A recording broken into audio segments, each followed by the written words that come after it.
नमस्ते विद्यार्थियों। हम लोग लीलाधर मंडलोई द्वारा लिखित लोक कथा ततारा वामीरो कथा पढ़ रहे हैं, जिसका कुछ भाग हम लोग पढ़ चुके। आज उसका अंतिम भाग पढ़ेंगे। और ये जो लोक कथा है वह अंडमान निकोबार द्वीप समूह से संबंधित है।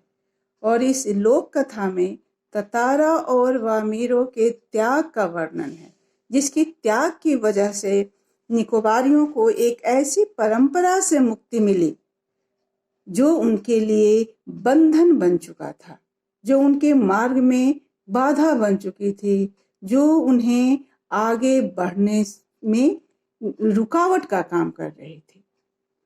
अंत में यहाँ तक हम लोग पढ़े थे कि ततारा और वामीरो, ततारा पासा गांव का रहने वाला था और वामीरो लपाती गांव की रहने वाली थी। क्योंकि दूसरे गांव में वैवाहिक संबंध नहीं हो सकते थे, इसलिए उन लोगों का वैवाहिक संबंध संभव नहीं था। पर चूंकि वे दोनों एक दूसरे से प्रेम करते थे, इसलिए गुपचुप तरीके से दोनों एक दूसरे से मिलते रहे और दोनों में समर्पण का भाव गहराता चला गया। हालांकि लपाती गांव के कुछ युवकों ने इसे जान लिया और फिर तरह तरह की अफवाहें फैलने लगी। बावजूद इसके दोनों उसी समुद्री किनारे पर जाते थे और मिलते रहे। अब वर्णन है एक घटना का जो पासा गांव से संबंधित है। पासा गांव में का कौन था? ततारा। पासा गांव में प्रतिवर्ष पशु पर्व का आयोजन होता था, जिसमें आसपास के लगभग सभी गांव के लोग भाग लेते थे, हिस्सा लेते थे। अब पशु पर्व में क्या होता था? ये मुख्य रूप से मनोरंजन का कार्यक्रम था, जिसमें हृष्ट पुष्ट पशुओं की प्रदर्शनी लगती थी। यानी जो स्वस्थ जानवर होते थे, हट्टे कट्टे, स्वस्थ, अच्छे, एकदम तंदुरुस्त, वो उनकी प्रदर्शनी लगती थी। जिस गांव में भी, जिनके पास भी इस तरह का पशु होता था, वे लेकर आते थे, प्रदर्शनी लगती थी। और युवकों का पशुओं से शक्ति प्रदर्शन भी होता था। अब इसका अर्थ क्या है? इसका अर्थ है कि युवक और जानवर के बीच में, क्या उसको कहोगे, एक तरह से भिड़ंत होती थी, जिसे आप स्पेन में जो होता है, आप टीवी पर देखते होंगे, जिसको बुल फाइटिंग कहा जाता है वहाँ।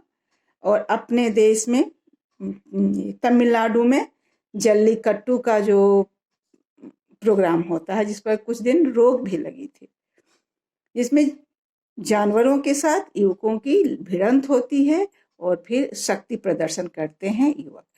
ये सब होने के बाद ये नृत्य संगीत का कार्यक्रम होता था और अंत में भोजन का कार्यक्रम होता था, भोज होता था।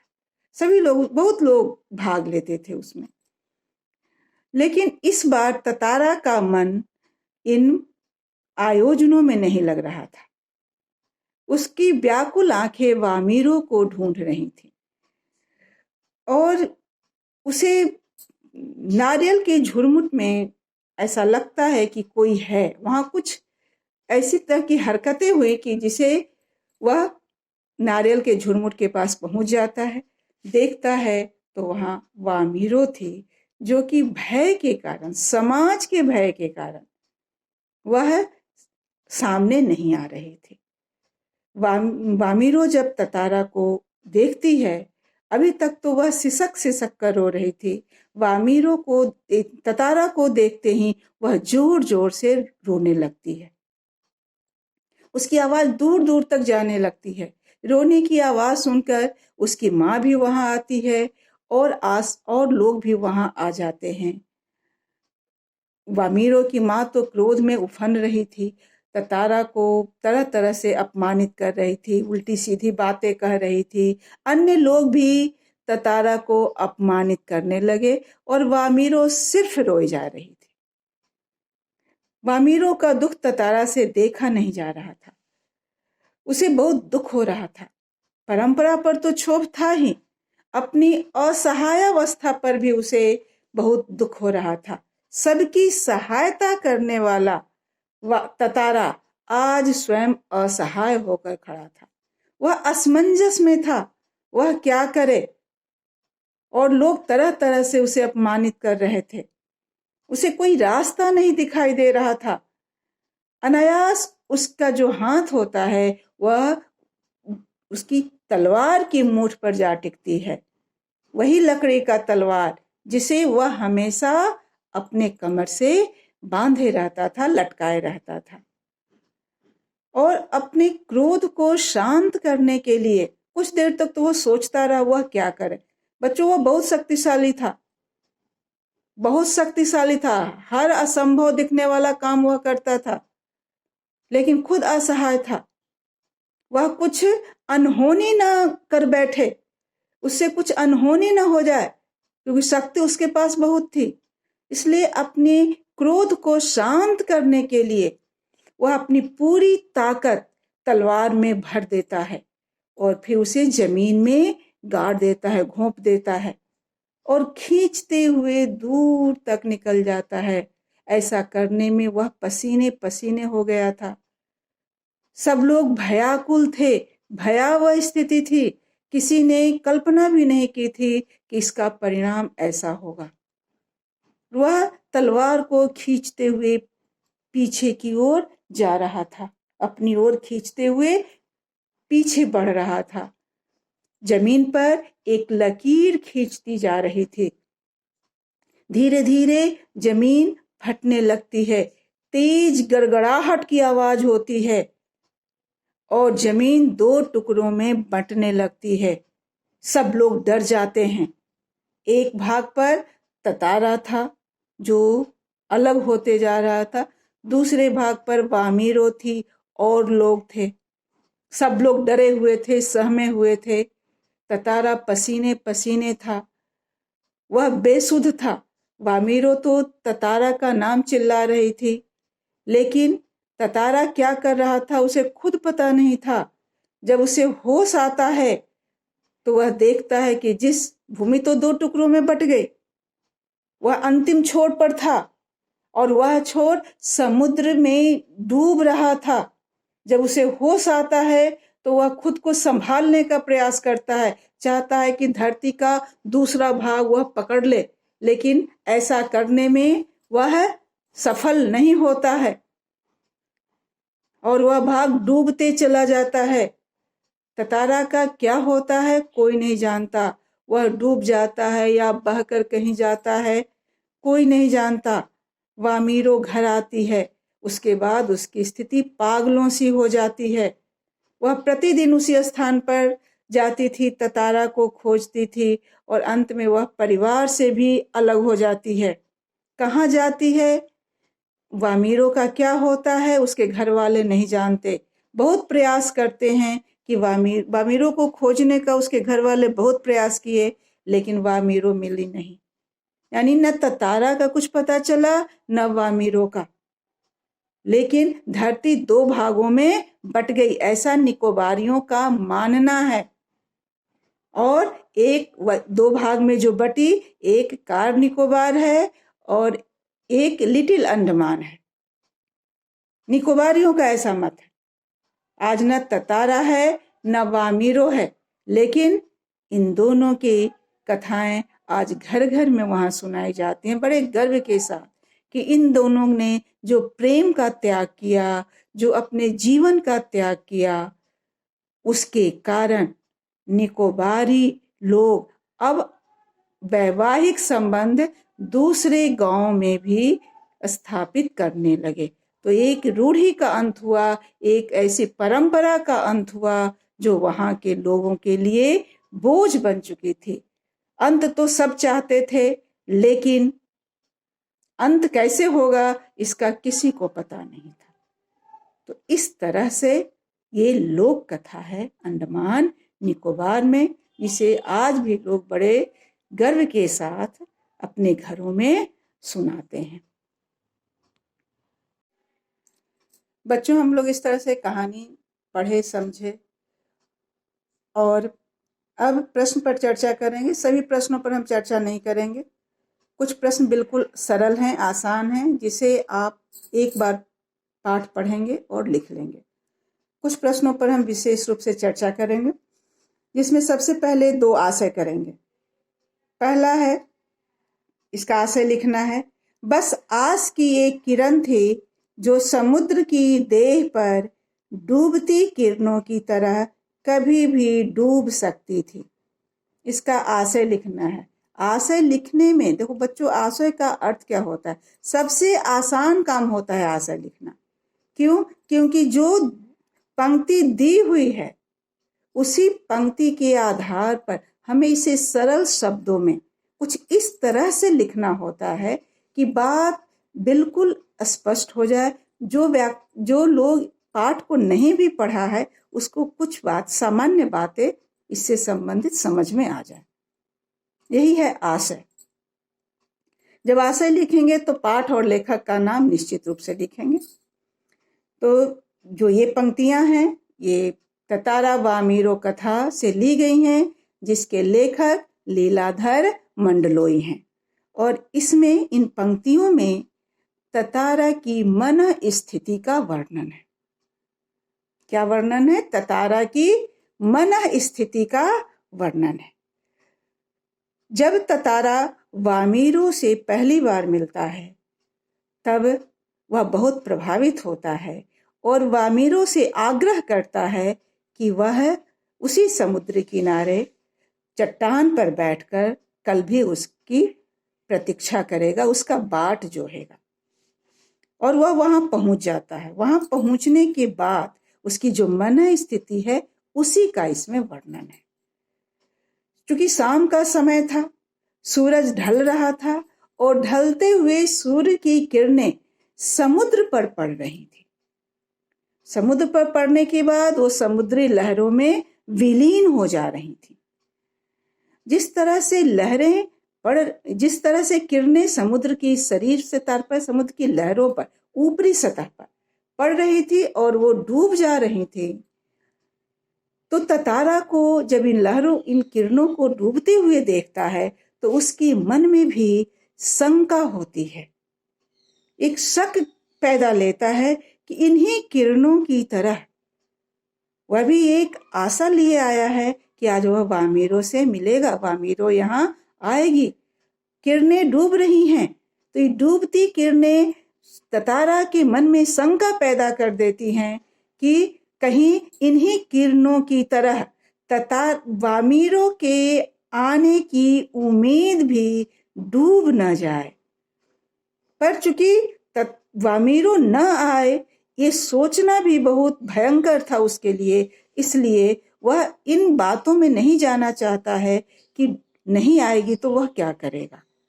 बस वह किरणों को देख रहा है, मन में शंका जरूर है, लेकिन वह विश्वास करता है, उसे आशा बंधती है कि वामीरो जरूर आएगी। अगर नहीं आए तो किरणों की तरह वो डूब जाएगी, उसकी आशा भी डूब जाएगी। लेकिन इससे आगे वह सोचने की और कल्पना करने का हिम्मत नहीं जुटा पाता है। तो ततारा शंकालु है और वामीरो की प्रतीक्षारत है।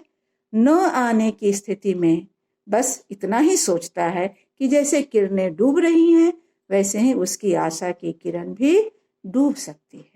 इससे अधिक और कुछ नहीं। इसमें इतना ही लिखेंगे। अब गद्य है, समुद्र की देह, मतलब समुद्र का मानवीकरण किया गया है। एक और है जिसका आशय लिखना है, वो पंक्तियां हैं।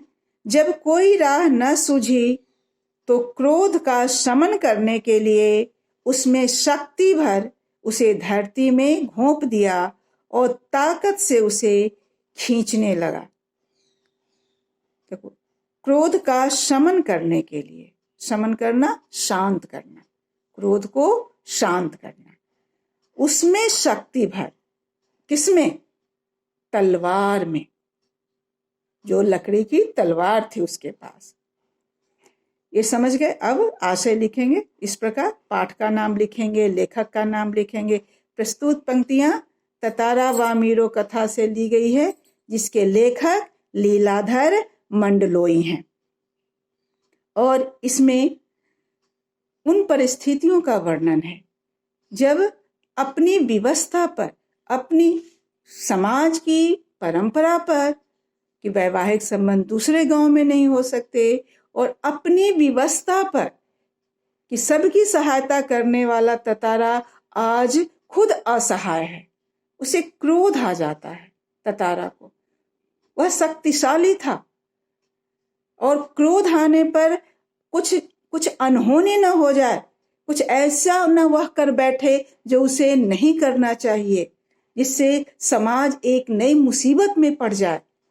इसलिए वह अपने क्रोध को दबाना चाहता है, क्रोध को शांत करना चाहता है, और उसी क्रोध को शांत करने के लिए वह अपनी पूरी ताकत तलवार में डाल देता है और फिर उसको जमीन में गाड़ देता है, घोंप देता है और उसे दूर तक खींचते हुए चला जाता है, ताकि उसका क्रोध इसी तरह से शांत हो जाए, कोई और विकराल रूप न धारण करे। और जैसा कि पाठ में वर्णन है, वह खींचते चला जाता है, एक लकीर सी जमीन पर पड़ती है और फिर वह गहरी होती है और तेज गड़गड़ाहट के साथ द्वीप दो भागों में बंट जाता है, एक कार निकोबार और दूसरा लिटिल अंडमान।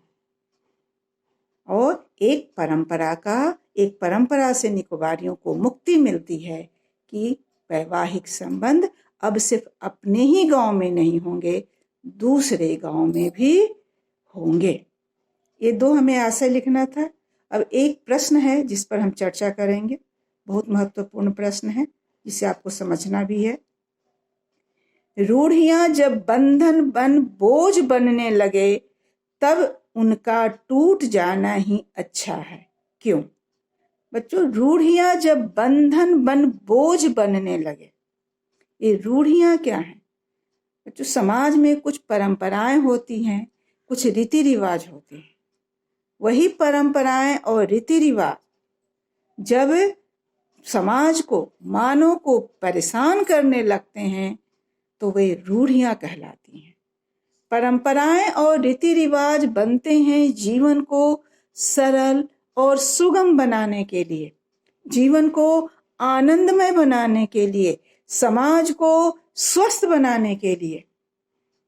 ये परंपरा का काम है, ये रीति रिवाज का काम है।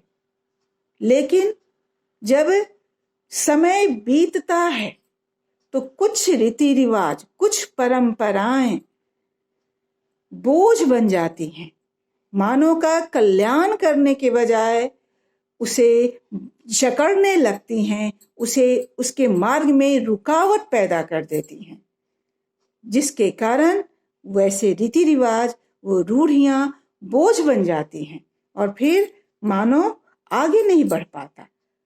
अब बच्चों बात यह है कि जब पुरानी रूढ़ियों को ही हम ढोते रहेंगे, जो अनावश्यक है, जो हमारे लिए उपयोगी नहीं है, तो फिर वो हमारी नई जो परंपराएं हैं, नई जो सोच है, जो रचनात्मकता है, वह नहीं आ पाएगी और हमारी गति जो है आगे बढ़ने की वो कम हो जाएगी। हमारे